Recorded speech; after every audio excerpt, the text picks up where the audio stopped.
While you're listening to this, 1 in 5 people is fighting a silent battle. Not against a virus or infection, but against their own mind. Mental health isn't just a personal struggle, it's a public health crisis tearing through our communities, schools, and workplaces. And the hardest truth? Those already marginalized, people of color, low-income families, are bearing the heaviest burden, often with the least support. Welcome to Holistic Living Mind, the podcast where we explore how to thrive, not just survive, by nurturing your mental, physical, and spiritual health together. Hello everyone, I'm Lola. In today's episode, we discuss how mental health is tangled with everything from substance use to unemployment, why prevention and policy change are just as critical as therapy, and most importantly, how we can build a system that leaves no one behind. This isn't just about awareness, it's about action. Ready? Let's begin. All right, welcome in everyone, kicking off another deep dive here. Today we're going to be really kind of digging into something super important, and that's mental health, but not just as like an individual thing, how you're feeling kind of day to day, but as a public health issue, and why more and more experts are starting to look at it that way. Yeah, it really is a huge shift, and I think really important when we consider how to prevent and deal with mental health challenges, on a large scale. For sure. And we know you, our listeners, are all about getting to the heart of things quickly, so that's what we're going to do today. Break this all down, make it really clear, and, hopefully pretty engaging, too. We've got a ton of info to get through, though. We do. It's a hot topic right now, and for good reason. Mm-hmm. I mean, remember that KFF-CNN survey from back in 2022? Yeah, I think I do. It found that 9 out of 10 Americans, a whopping 90%, actually believe the U.S. is facing a full-blown mental health crisis. You couple that with everything going on, right? Concerns about kids and teens, the whole opioid epidemic, what folks with severe mental illness are going through. It's no wonder people are looking for a new approach, a public health approach. Definitely. So that's our mission in this deep dive, right? To figure out how we understand mental health through this lens, but also how we prevent issues and intervene effectively. Absolutely, all through the public health lens. Okay, so basic question first. Yeah. Why is this even a public health issue in the first place? What makes mental health fall under that umbrella? So when we talk about public health, right, we're talking about the well-being of whole communities. It's about how healthy those communities are, and that includes things like encouraging healthy habits, but also, being smart about how we deal with diseases. Yeah. Detection, prevention, all that. Makes sense. And mental health fits in there because, well, first off, it's so common.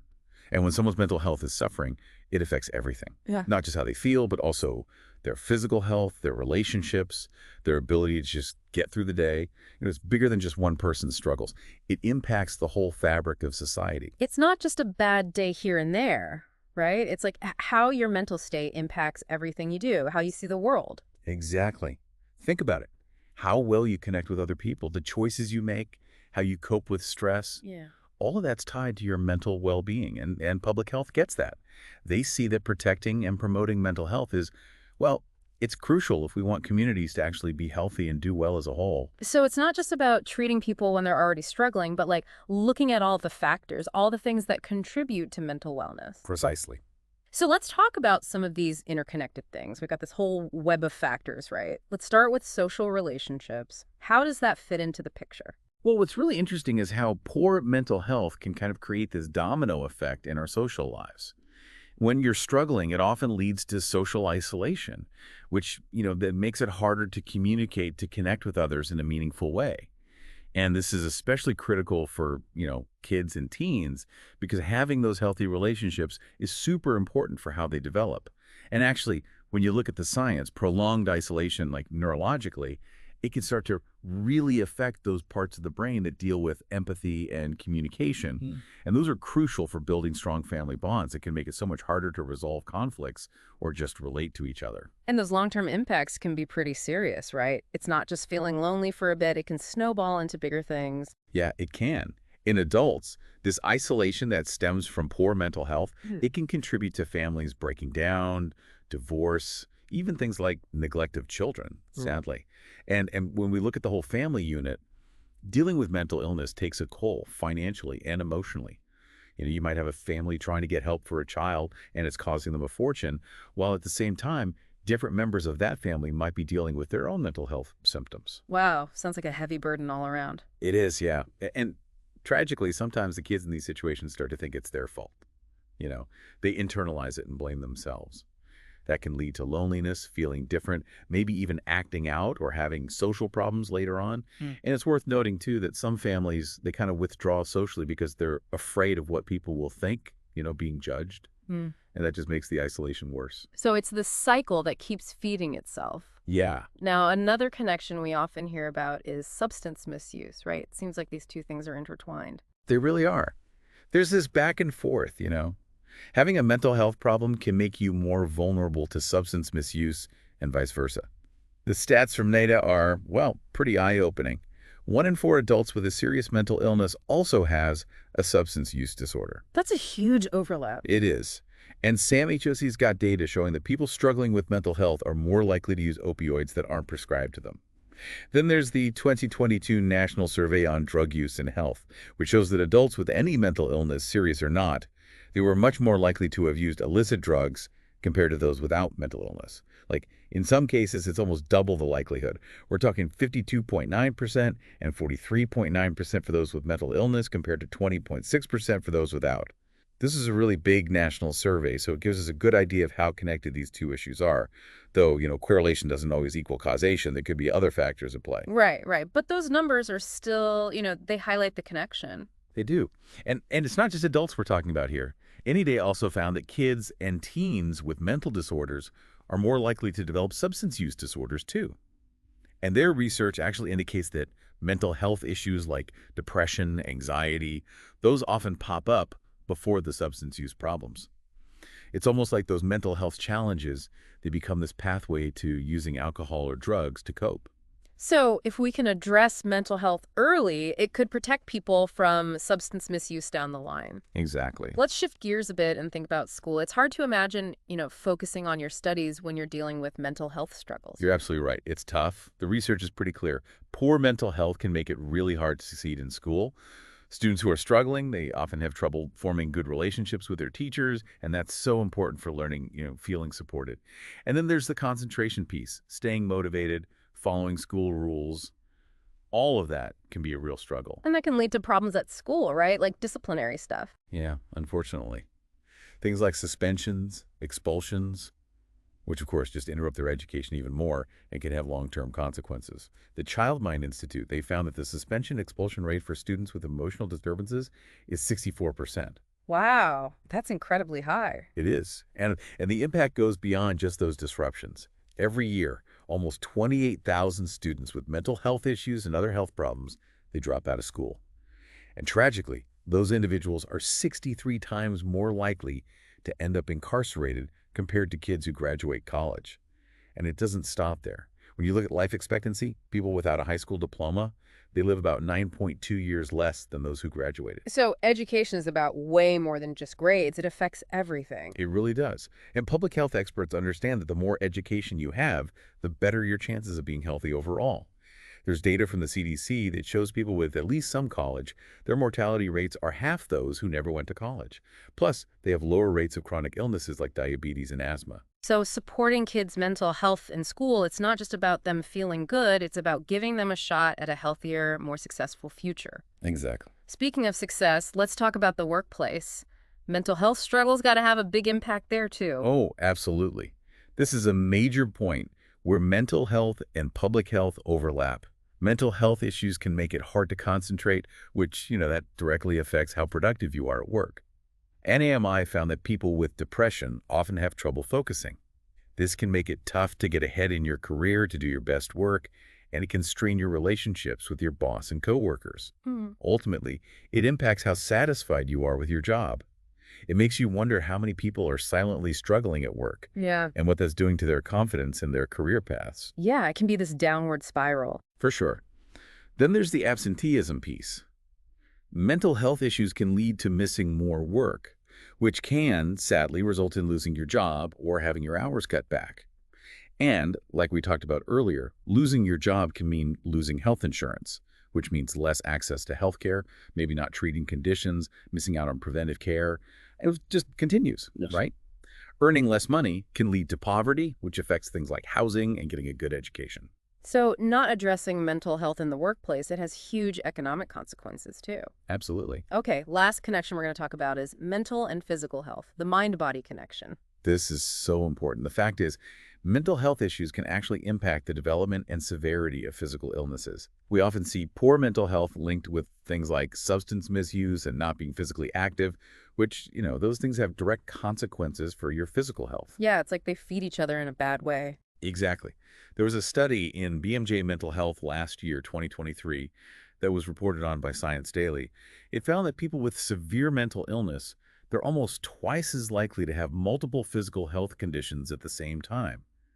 It just goes to show how connected mental and physical health really are, two sides of the same coin. It's clear that this is about way more than just personal struggles. Mental health impacts so many parts of our lives and our communities. It's got to be seen as a public health concern. Now let's talk about something really important. Marginalized communities. They seem to bear a heavier burden when it comes to mental health, right? Yeah, unfortunately. And this is where those public health principles of fairness and justice really come into play. It's a fact that marginalized communities tend to have worse mental health outcomes. And the reasons for this, well, they're often preventable. They come down to systemic inequalities. We're talking about racial and ethnic minorities, gender and sexual minorities, people from low-income backgrounds. So certain groups are just facing more challenges when it comes to mental health. Yes.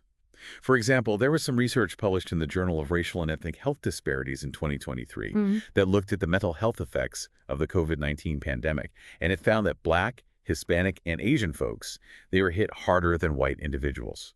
The researchers actually called it a pandemic within the pandemic because of the ongoing impact of racism. These communities are dealing with traumatic racist incidents, and then there's the perception that the government isn't doing enough to address these issues or improve things. That's really disheartening. It is. And the research also found that during the pandemic, minorities struggling with their mental health, they had a harder time getting access to care compared to white people. The American Psychiatric Association has a bunch of stats that paint a pretty bleak picture, too. Like, did you know that up to 75% of young people in the juvenile justice system, who are mostly minorities, have mental health disorders? That's such a high number. It is.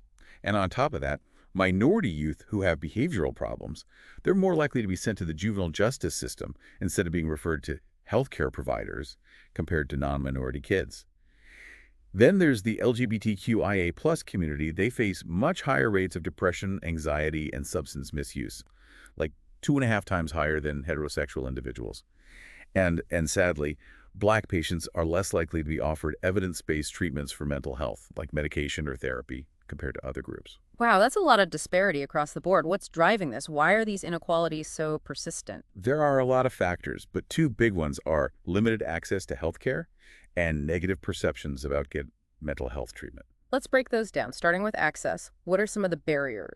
Well, for starters, marginalized communities are more likely to be in jobs that don't offer health insurance. And without insurance, paying for mental health care can be super expensive, sometimes impossible. Even when they do have insurance, there's a history of discrimination and unequal treatment when it comes to health care.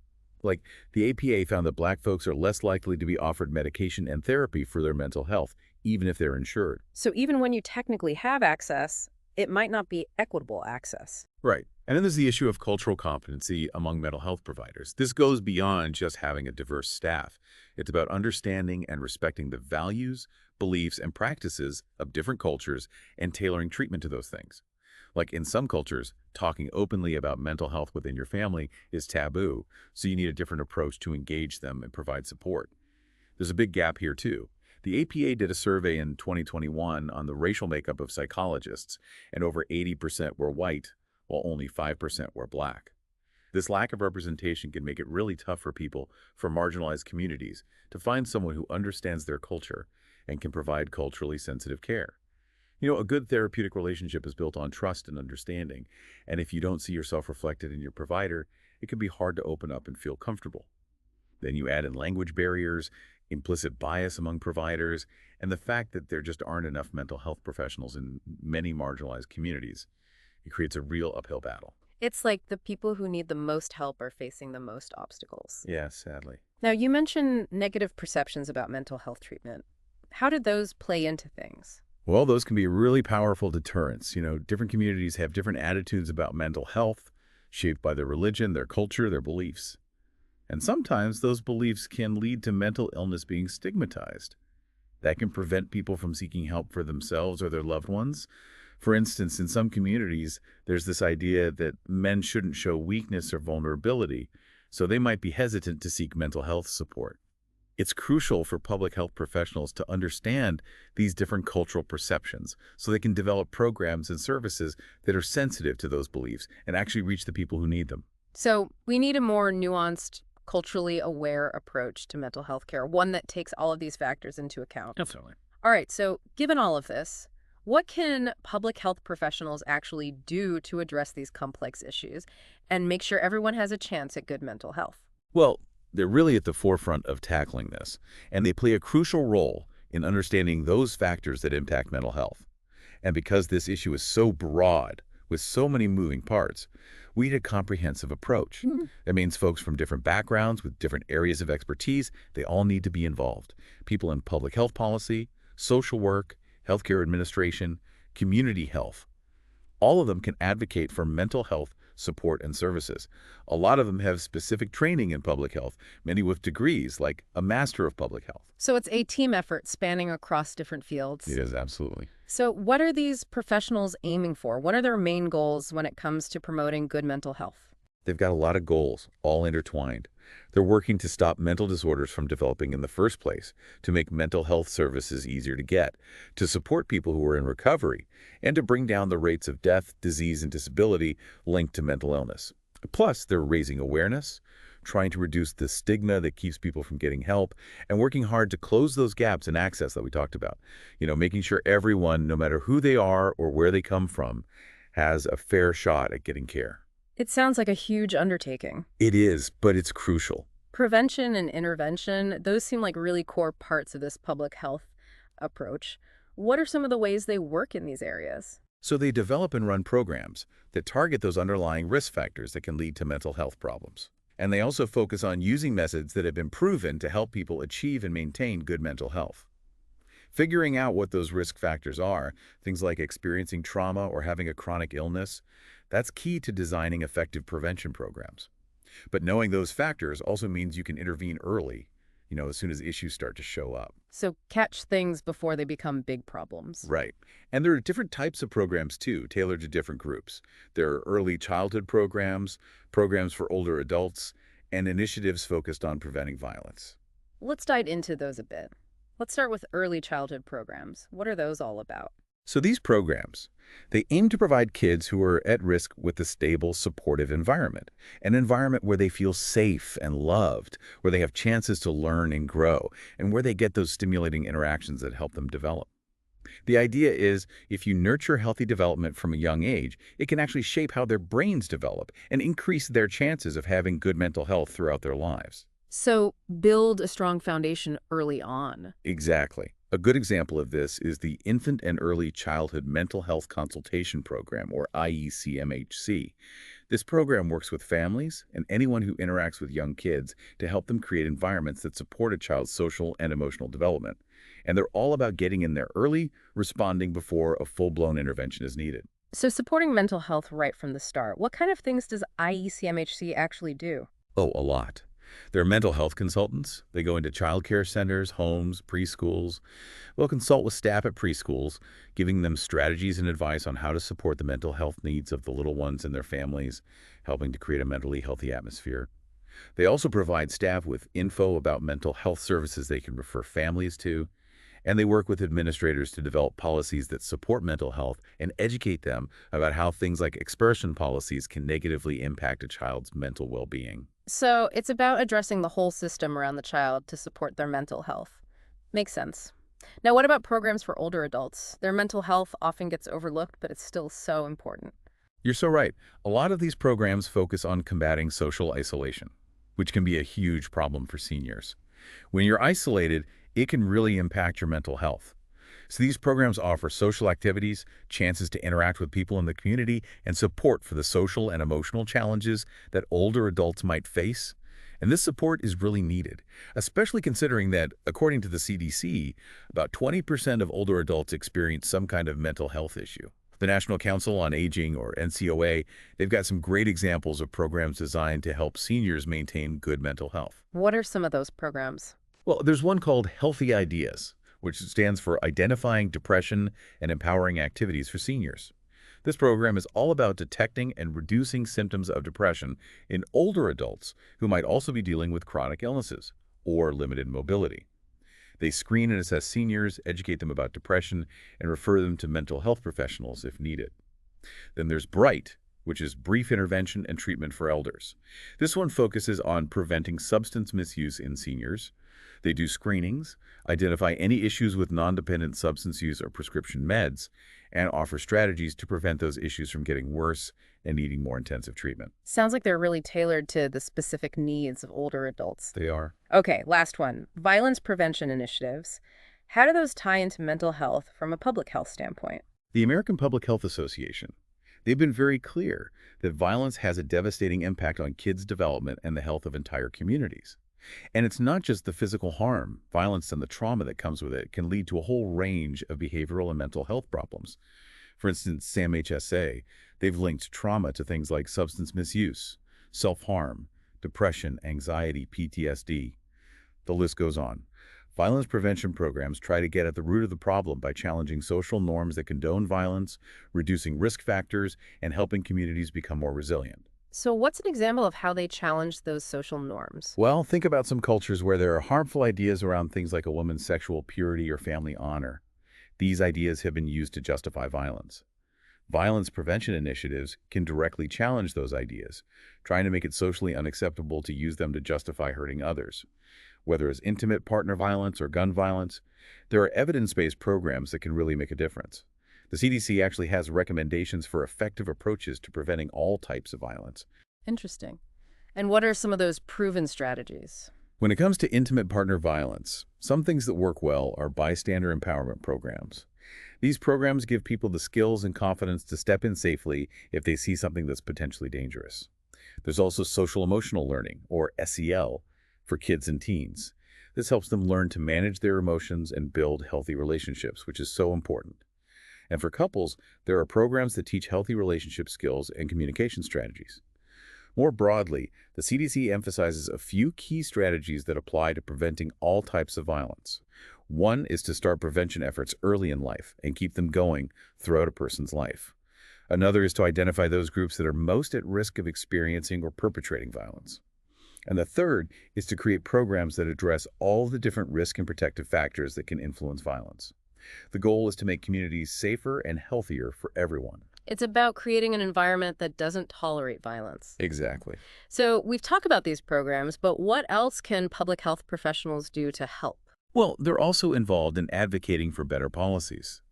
They work to support policies that promote mental health and help people with mental illness live better lives.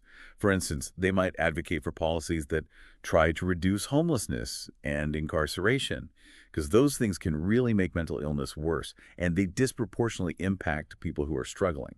Ultimately, they're trying to change the systems that contribute to mental health problems and how people with these conditions are treated.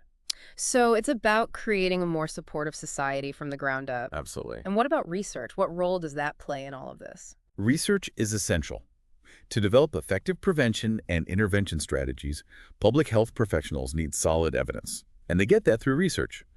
By studying these issues, they can figure out what works best, what approaches are most effective in preventing mental health problems and supporting good mental health. Research also helps us understand what causes mental health issues in the first place, which informs policy, prevention efforts, and how we treat people. Whether it's studying suicide patterns or looking at how social media impacts our self-esteem, research gives us valuable insights at both the individual and community levels. And that knowledge is what drives progress. So we need to understand the problem to solve the problem. Exactly. All right, to sum it all up, the big takeaway is that mental health is a huge public health issue with impacts that reach into every corner of our lives. And taking a public health approach is key to making things better. Absolutely. And that approach means being proactive. preventing problems before they start, intervening early when issues arise, and tackling those systemic inequalities that create barriers to good mental health for certain groups. Well said. And for you, our listeners, we hope this deep dive into the public health side of mental health gives you a new way to think about this issue. It's not just a personal thing, it's something that affects us all, something that we as a society need to address. It really makes you think, doesn't it? Mm. How do those social factors, physical health and individual well-being, how do they all come together to impact mental health in your own community? And what role can you, or we all, play in creating a healthier environment that supports everyone's mental well-being? Lots to think about. Thanks for joining us for another deep dive. We'll see you next time. See you then.